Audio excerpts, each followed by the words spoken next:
Assalamu alaikum students, my name is Mohammad Awais Sadiq and I am here to teach you first year mathematics. जैसा कि आप लोग जानते हैं last lecture में हमने एक्सरसाइज 2.5 कंप्लीट की थी और रिलेशंस का टॉपिक स्टार्ट किया था। आज के लेक्चर में हम रिलेशंस के टॉपिक को आगे कंटिन्यू करेंगे, इसकी कुछ प्रॉपर्टीज़ पढ़ेंगे और फिर फंक्शंस का टॉपिक स्टार्ट करेंगे। तो चलते हैं वाइट बोर्ड की तरफ।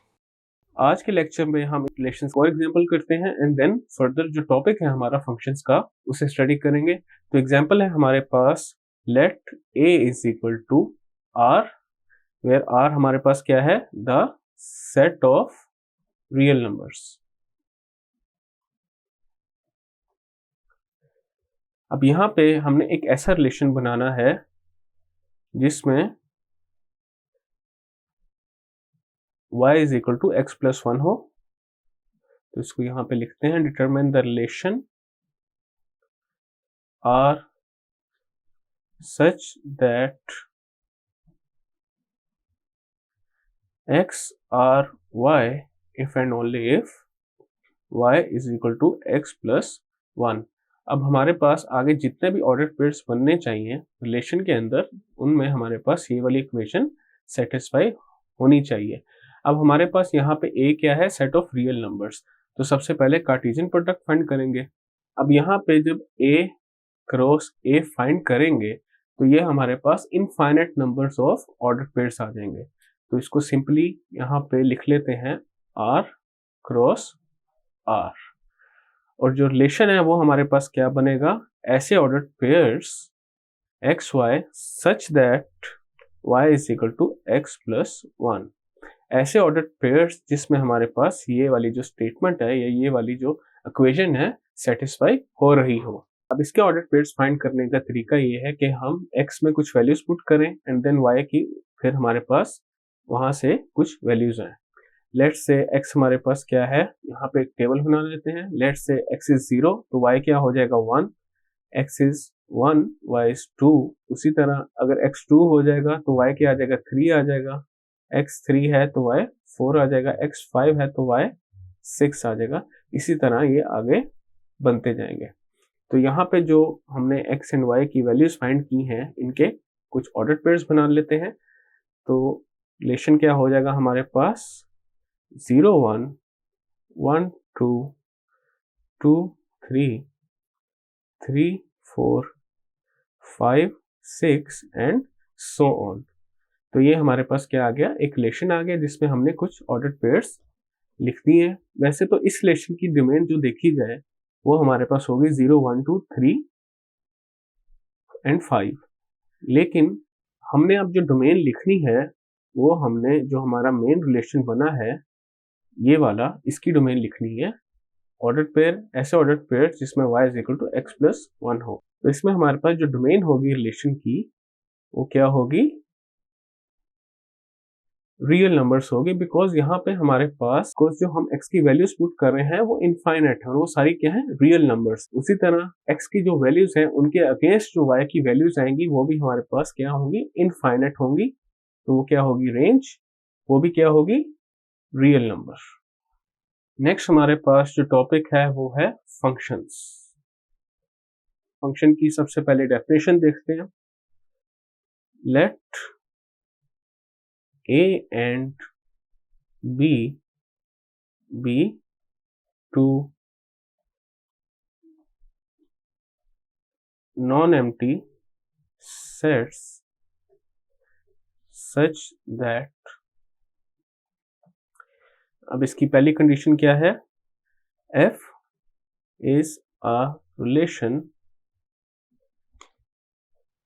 from a to b, that is f is a subset of a cross b।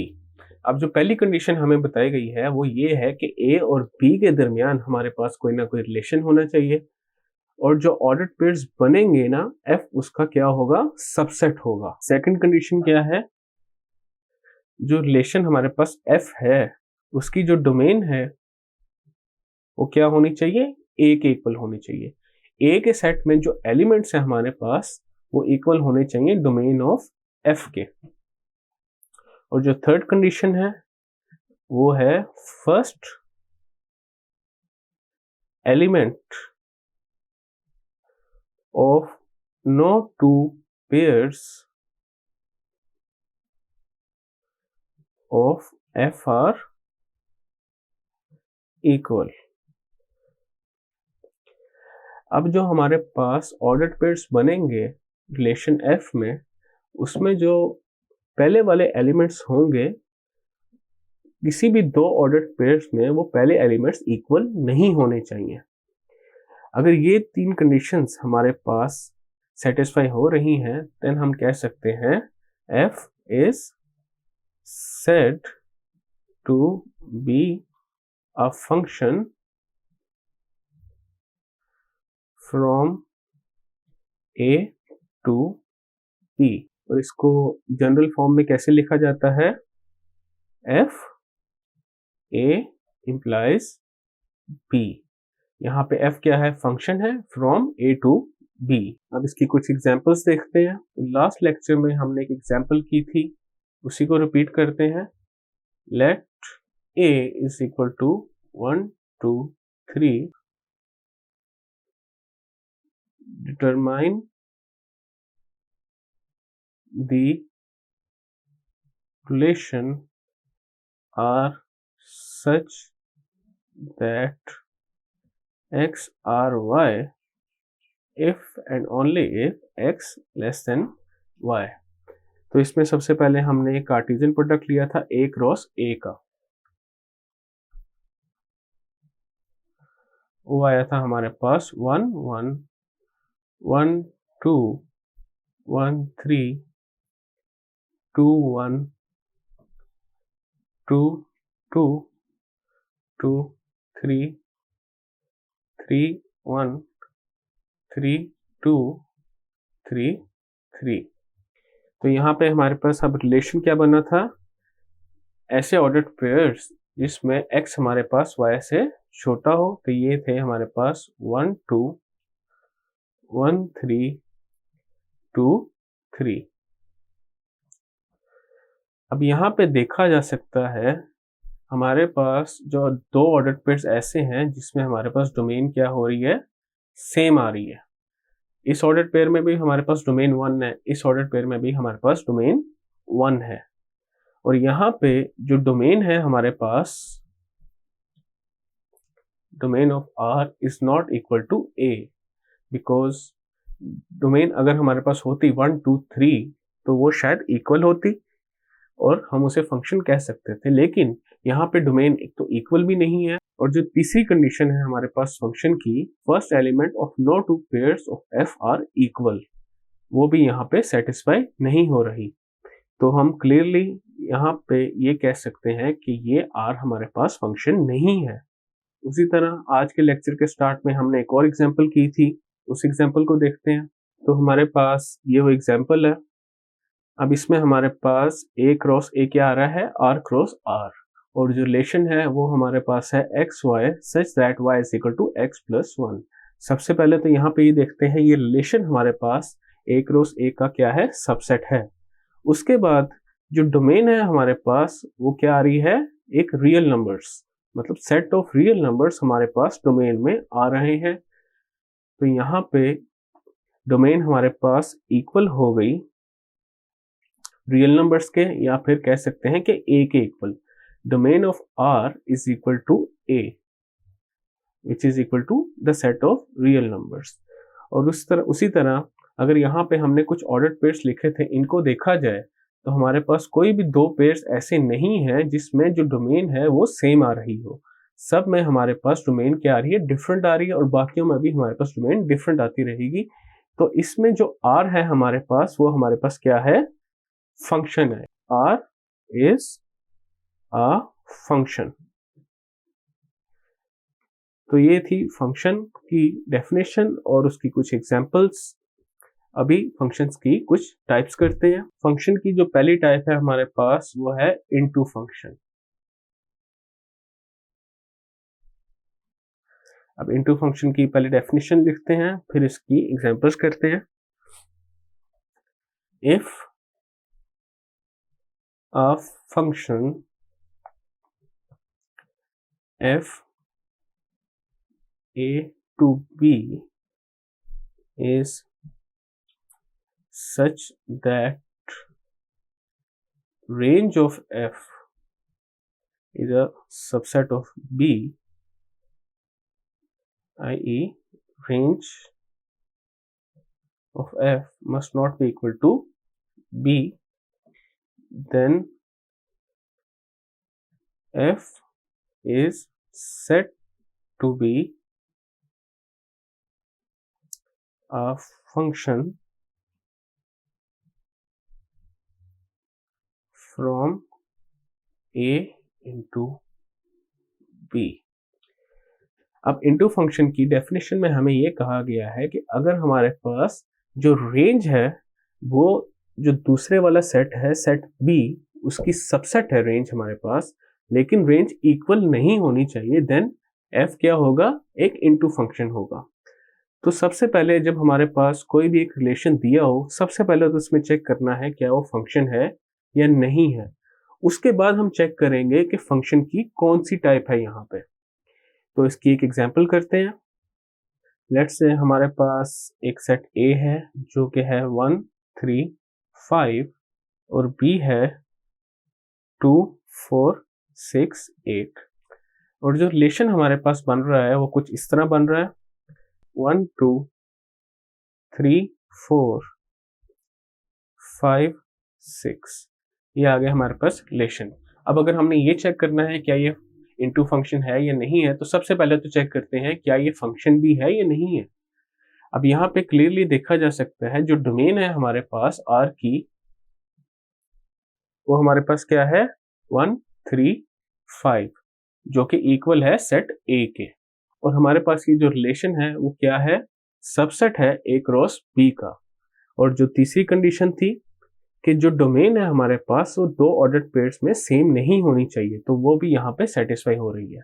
तो क्लियरली ये रिलेशन हमारे पास फंक्शन तो है।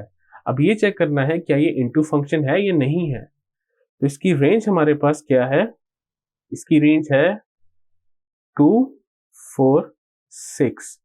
अब 2 4 6 हमारे पास b का सबसेट है और b के इक्वल नहीं है क्योंकि b में हमारे पास 8 भी है। तो यहाँ पे रेंज जो r की हमारे पास आ रही है वो b का सबसेट है और b के इक्वल नहीं है। तो मैं ये कह सकता हूँ कि ये वाला जो रिलेशन है हमारे पास ये क्या है, एक इनटू फंक्शन है। कि अगर डायग्राम बनानी पड़े तो इसकी हम डायग्राम कुछ इस तरह बनाएंगे, this is a, this is b।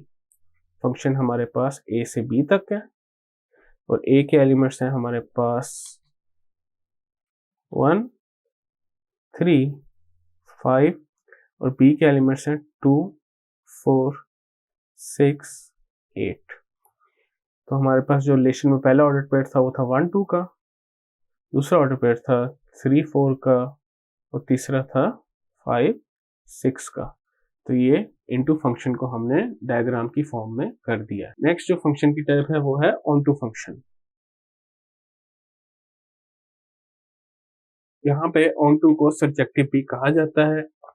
अब ये एक ऐसा फंक्शन है जो a से b तक डिफाइन है और इसमें हमारे पास अगर रेंज जो फंक्शन की आ जाए b के इक्वल, तब ये हमारे पास क्या होगा, एक ऑनटू फंक्शन होगा।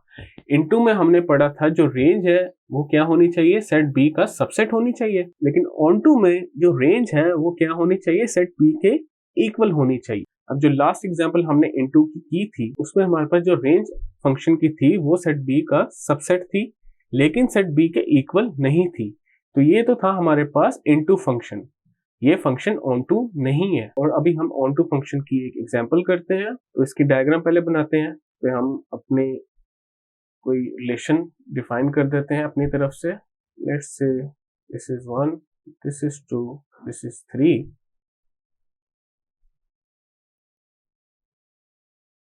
This is 2 4 6। तो हमारे पास 1 2 2 4 3 6 फंक्शन कहाँ से कहाँ तक है, ए से बी तक। तो फंक्शन हमारे पास जो रिलेशन है वो क्या आ जाएगा, 1 2 2 4 3 6। अब यहाँ पे देखा जा सकता है जो डोमेन है वो हमारे पास इक्वल है ए के, और जो रेंज है वो इक्वल है सेट बी के। तो फंक्शन की डेफिनेशन तो यहाँ पे क्लियरली सेटिस्फाई हो रही है। तो यहाँ पे अब जो रेंज है बी के इक्वल आ गई है, तो ये ऑन टू फंक्शन बन चुका। नेक्स्ट है फंक्शन की जो टाइप है हमारे पास वो है 1 1 एंड इनटू फंक्शन।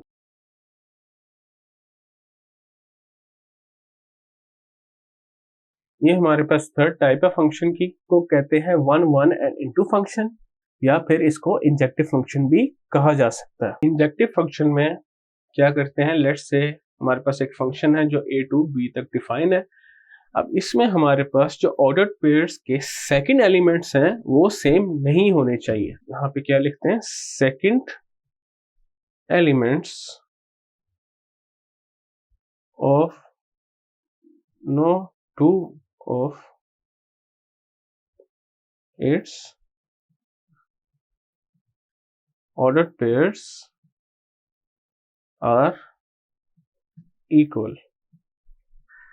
इसकी फर्दर एग्जांपल करते हैं, और ऊपर उससे पहले जो फंक्शन डिफाइन किए थे उनकी भी एग्जांपल्स करते हैं। लेट्स से हमारे पास एक फंक्शन है a से b तक, this is a, this is b, function is from a to b। यहाँ पे लिख लेते हैं 1 2, और यहाँ पे लिख लेते हैं a b c। 1a का एक ऑर्डर पेयर बना लेते हैं, एक बना लेते हैं 2b का। अब इस फंक्शन में देखा जा सकता है कि हमारे पास जो ऑर्डर पेयर, दो ऑर्डर पेयर्स हैं 1a एंड 2b। तो पहले तो सबसे पहले ये देखेंगे क्या ये फंक्शन है कि नहीं है।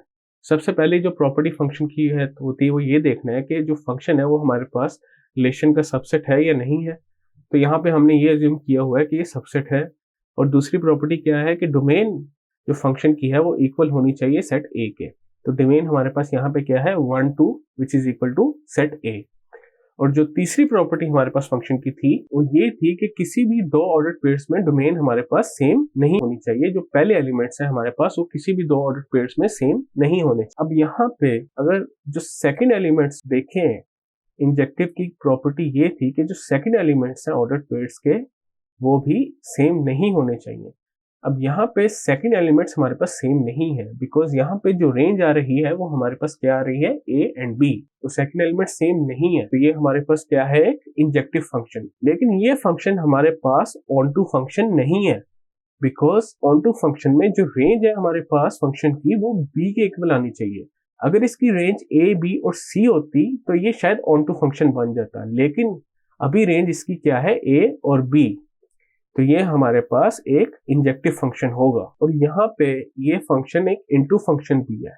एक इंजेक्टिव फंक्शन तभी बनेगा अगर वो एक इनटू फंक्शन है।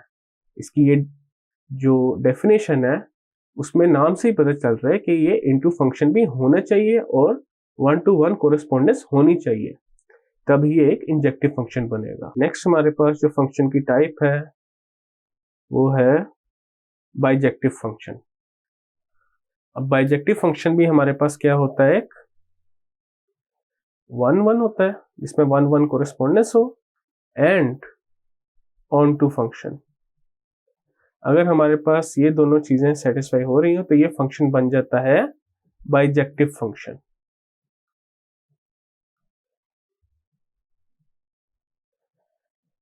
लास्ट जब हमने फंक्शन की टाइप पढ़ी थी उसमें हमने पढ़ा था 1 1 कोरेस्पोंडेंस हो और इनटू हो तब वो इंजेक्टिव बनेगा।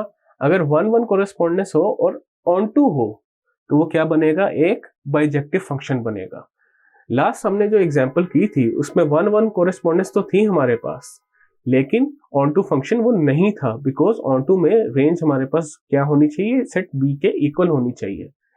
तो इसमें भी इसकी जो डेफिनेशन है वो ये है कि अगर हमारे पास एक फंक्शन है a टू b, पहली हमारे पास क्या कंडीशन है कि ऑन टू होना चाहिए। मतलब जो रेंज है हमारे पास फंक्शन की वो किसके इक्वल होनी चाहिए, b के। और जो दूसरी बात है 1 to 1 कोरेस्पोंडेंस होनी चाहिए, मतलब सेकंड एलिमेंट्स जो हैं,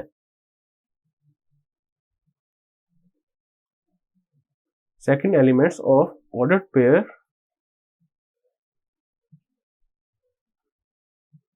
मस्ट नॉट बी सेम और इक्वल।